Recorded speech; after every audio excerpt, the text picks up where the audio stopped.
வணக்கம். நான் ஆர்ஜே மஞ்சு. ரெட்டை வாழைப்பழம் சாப்பிடக்கூடாது, 2 கரு முட்டை சாப்பிடக்கூடாதுன்னு யாராவது சொல்லியிருக்காங்களா? சொல்லியிருக்காங்க. ஆதி காலத்துல இருந்து சொன்னாங்க. ஆனா அது அறிவியலான்னு கேட்டா கண்டிப்பா கிடையவே கிடையாது. இது எல்லாமே அந்த காலத்துல இருந்தே சொல்லிட்டு இருக்கக்கூடிய அவங்களுடைய நம்பிக்கைகள் சார்ந்தது அப்படின்னு தான் சொல்லணும்.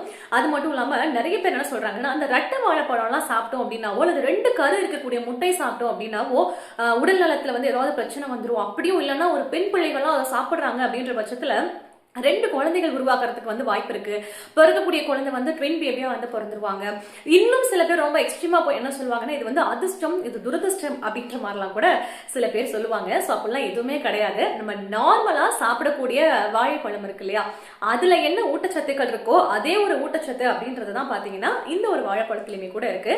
இது வந்து அறிவியல்ல பாத்தீங்க அப்படின்னீங்கன்னா ஃபியூஸ்டு ஃப்ரூட்ஸ் அப்படின்ற மாதிரி சொல்றாங்க. அதாவது வாழைப்பூ இருக்கு இல்லையா, அந்த வாழைப்பூல இருக்கக்கூடிய அந்த கார்பல் வந்து பாத்தீங்கன்னா ஒரு சில நேரங்கள்ல, முக்கியமா எல்லா நேரங்களிலும் கிடையாது, ஒரு சில நேரங்கள்ல மட்டுமே வந்து 2 கரு அப்படின்றது வந்து உருவாக்குங்களாம். சோ அந்த 2 கருவுமே உயிர் பெற்று என்ன ஆகுதுன்னா ஒரே தோலுக்குள்ள 2 வாழைப்பழம் அப்படின்றது வந்து உருவாக்குறதுக்கு காரணமா இருக்கு. சோ அதனால இனிமே 2 வாழைப்பழம் சாப்பிட்டா வந்து ரெட்டை குழந்தை பிறக்கும், ரெட்டை கரு முட்டை சாப்பிட்டா ரெட்டை குழந்தை பிறக்கும் அப்படின்றதெல்லாம் கிடையாது.